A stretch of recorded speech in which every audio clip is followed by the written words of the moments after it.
Meeting এইভাবে শেখানো যাবে না। এই যে আমি বলছি আপনি শিখছেন, এতে আপনার আগ্রহ তৈরি হবে, শেখা হবে না।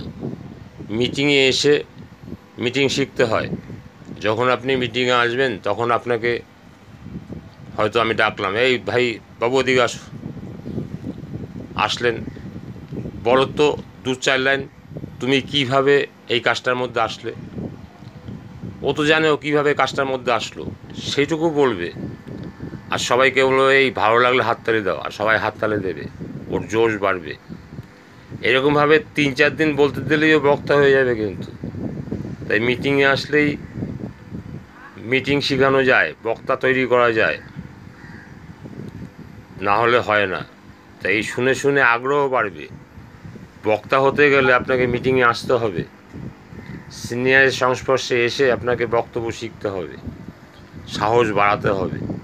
সেইভাবেই বক্তা তৈরি করেছি আমি, এবং এখনও করি।